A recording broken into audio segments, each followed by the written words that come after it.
Bon, ben les amis, on est à Baie-Comeau. On est le 30 mars. Et là, les météorologues et les gens qui surveillent le soleil, je sais pas comment on les appelle, mais là, ils nous prédisent une tempête solaire pour la nuit, ce qui devrait donner naissance à des aurores boréales. Et là, sur la Côte-Nord, on est chanceux, c'est une belle place pour les observer. Et on est surtout chanceux parce que ce soir, il annonce un recouvrement nuageux sur l'ensemble du Québec. Mais la Côte-Nord, ça devrait arriver plus tard dans la nuit. Hein, c'est logique.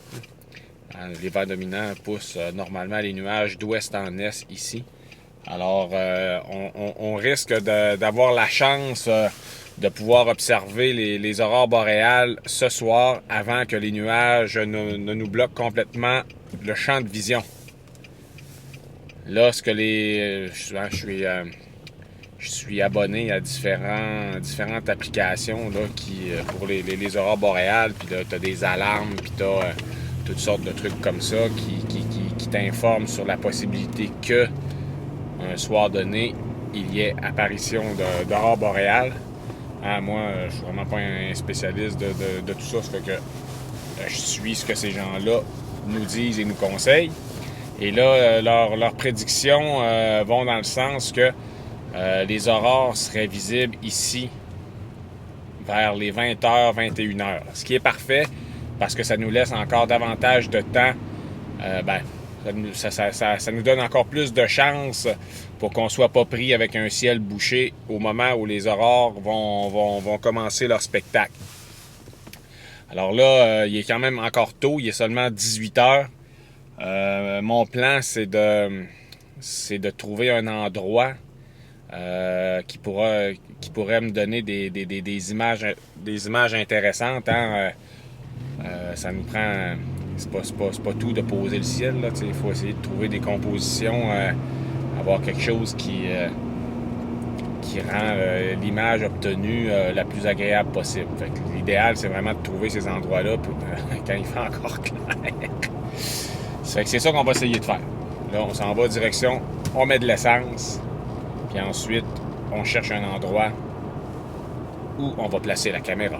On touche du bois, on se croise les doigts.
Bon, j'ai trouvé un endroit qui conviendrait pour faire nos photos d'aurore boréale. C'est vraiment... c'est tout proche, là, c'est à côté de Baie-Comeau. C'est peut-être... c'est un lac. Là. Moi, j'aime bien trouver des lacs pour avoir des espaces dégagés. Mais on est vraiment à côté de Baie-Comeau. Puis là, ben évidemment, avant de m'enligner sur le bord du lac en pleine nuit, ben je suis venu, je viens voir quand il fait jour, pour être sûr que on va être correct et qu'on n'aura pas de problème. Tu sais, on est au mois de janvier, je prendrais pas cette précaution-là, mais là, tu sais, on est fin mars, presque le mois d'avril. Alors les lacs sont à la veille de caler.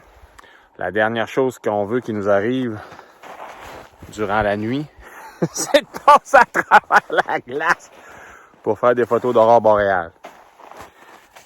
Donc je descends sur le bord du lac. Bon. Le verdict, c'est que faudra quand même pas trop se promener, aller trop loin sur le lac, là, parce que hein, je viens de faire un tour. Puis il y a de l'eau pas loin, là. Regardez ici. On voit bien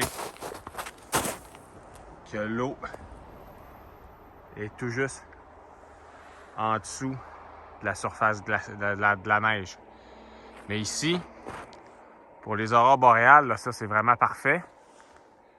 Parce que, hein, oups. Ça c'est vraiment parfait. Si on est orienté, ça c'est franc nord. Alors là, si on avait des aurores dans ce ciel-là, avec les arcs comme ça nous fait comme des lignes qui dirigent notre œil vers là.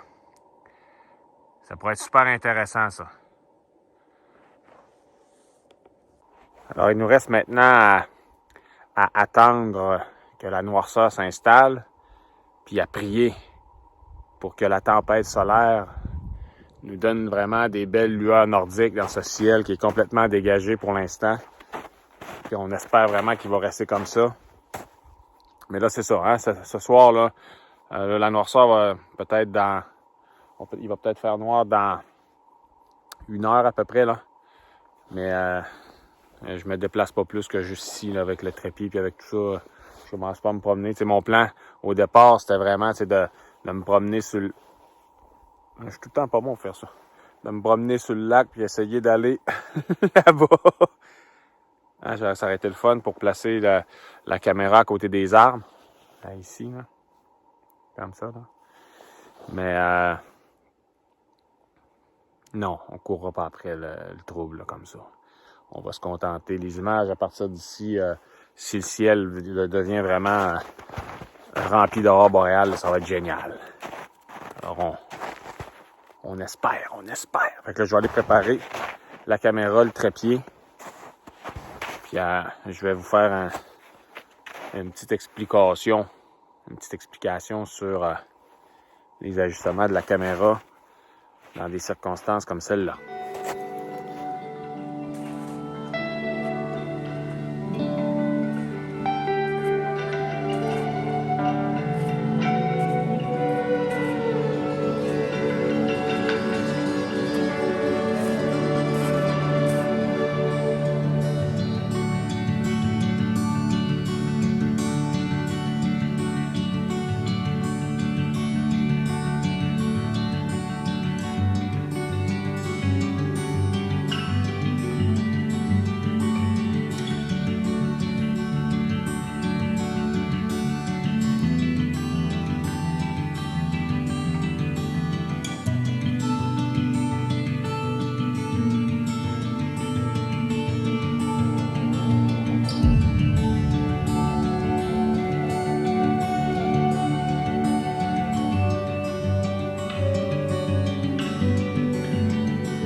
Alors, hein, j'utilise vraiment mon trépied. Mais là, j'ai fait une petite erreur, j'ai oublié. Ça, faites jamais ça. Sur un trépied, on laisse toujours le sabot, là, le truc pour attacher la caméra dessus. Fait que là, je l'ai oublié. Fait que là, ça me complique la tâche un petit peu. Alors, on va devoir faire preuve d'ingéniosité. Et on va utiliser... Oups.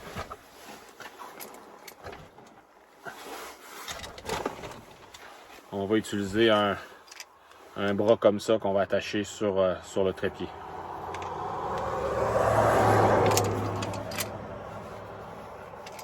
Hein, je vais attacher ça sur la pôle là, du trépied. Puis on va être capable d'avoir la caméra fixe. Parce que ça prend absolument ça. On peut pas faire des photos d'étoiles sans trépied. Non, c'est des longues expositions. Hein, pour de la photo d'étoile, normalement, je travaille en 20 secondes d'exposition. Plus que ça, avec mon objectif, ben, ça va me faire souvent du tracé d'étoiles. Moi, je veux pas du tracé d'étoiles, je veux avoir les étoiles les plus fixées possibles. Alors, je travaille en exposition de 20 secondes avec la plus grande ouverture qu'offre l'objectif. Fait que, idéalement, on veut un objectif qui ouvre plus qu'F4. Là, ce soir, on va utiliser un objectif qui ouvre à f2.5. Alors, on va l'ouvrir au maximum, puis après, on ajuste les ISO pour aller chercher. Hein. Le temps d'exposition va être fixe, l'ouverture va être fixe. C'est avec les ISO qu'on va aller chercher notre exposition correcte. Là, c'est sûr qu'il y a des aurores boréales, on n'est pas obligé, avec des aurores boréales, on n'est pas obligé d'avoir une exposition de 20 secondes. Hein. C'est beaucoup plus brillant que des étoiles. Là, je vais ajuster sur le terrain. Là, peut-être que quelques secondes, ça sera suffisant. Mais je le connais, je ne sais pas par cœur, les aurores boréales, hein, on fait pas ça tous les jours. Fait que s'il y a des aurores boréales tantôt, on va faire ça, on va découvrir le temps d'exposition qu'on a de besoin. Sinon, ben s'il n'y a rien, s'il n'y a pas d'aurore, ben, on va faire des photos d'étoiles. Au moins, on ne sera pas sorti sur le terrain pour rien. Alors voici qu'est-ce que ça donne,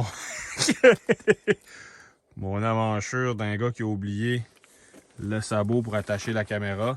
Fait que j'ai mis le bras à côté, qui vient s'attacher comme ça. Hein? Des fois, ben, il faut faire preuve d'imagination et d'ingéniosité. Mais ça va être super stable.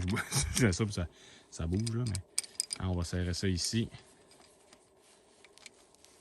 La caméra va être vraiment, on va l'attacher ici, ça va être super stable, on va être capable de faire nos images.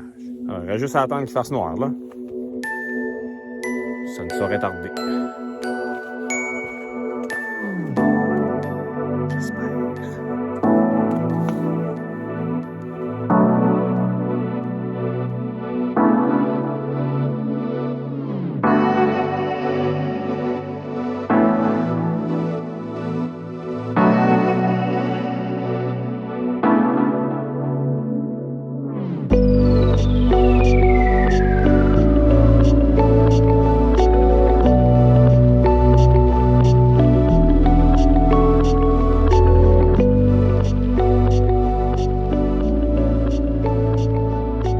Bon, ben, il est rendu 11h le soir.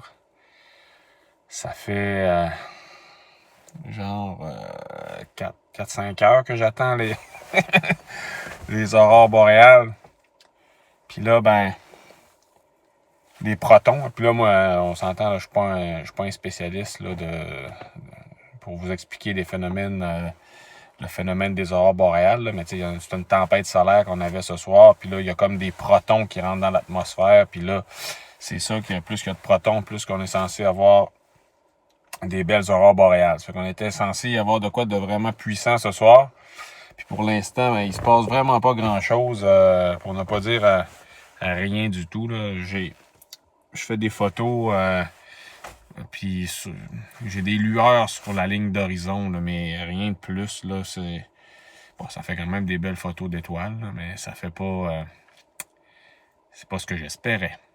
J'ai fouillé sur les réseaux sociaux, parce qu'ici, je suis tellement proche de Bécamo que j'ai quand même accès à Internet avec mes données cellulaires. Puis il y a des personnes sur la rive sud, tu sais, avec là, étant donné que tu as vraiment un meilleur point de vue sur l'horizon qu'ici, où je suis seulement sur le bord d'un lac, où là, ils voient un petit peu plus de lueur verdâtre là, sur la ligne d'horizon, mais ici, là, en forêt, avec le peu de ciel que j'ai, même si j'ai le lac qui me donne de la distance, ben, ça fait pas grand-chose, là. Ça fait que je vais attendre encore un peu. On va encore espérer qu'il se passe quelque chose, mais les applications que je suivais, là, qui disaient que les protons étaient rentrés puis que là, on aurait une belle soirée pour les aurores boréales, ben, à date, ça s'est pas confirmé. Mais là, peut-être que ça pourrait être demain, que ça serait bon aussi, parce que c'est pas une science précise, ça, là, l'histoire des aurores boréales. Là. Mais demain, ici, il annonce un ciel nuageux. Donc, on verra rien. Fait que le temps qu'à être ici, même s'il est tard, je vais attendre encore un peu pour voir si il n'y aurait pas moyen d'aller chercher des belles aurores, là, comme j'ai déjà vu là, quand ça danse dans le ciel. C'est ça que j'espérais moi aujourd'hui. Ça fait comme des rivières verdâtres dans le ciel. Ça, c'est puissant. Quand c'est juste des lueurs à l'horizon, c'est le fun, là, mais c'est pas autant. Là. C'est pas ça que j'espérais. Mais c'est ça, hein? La chasse aux aurores boréales, ce n'est pas une activité qui est toujours couronnée de succès. Je dirais même que c'est assez difficile.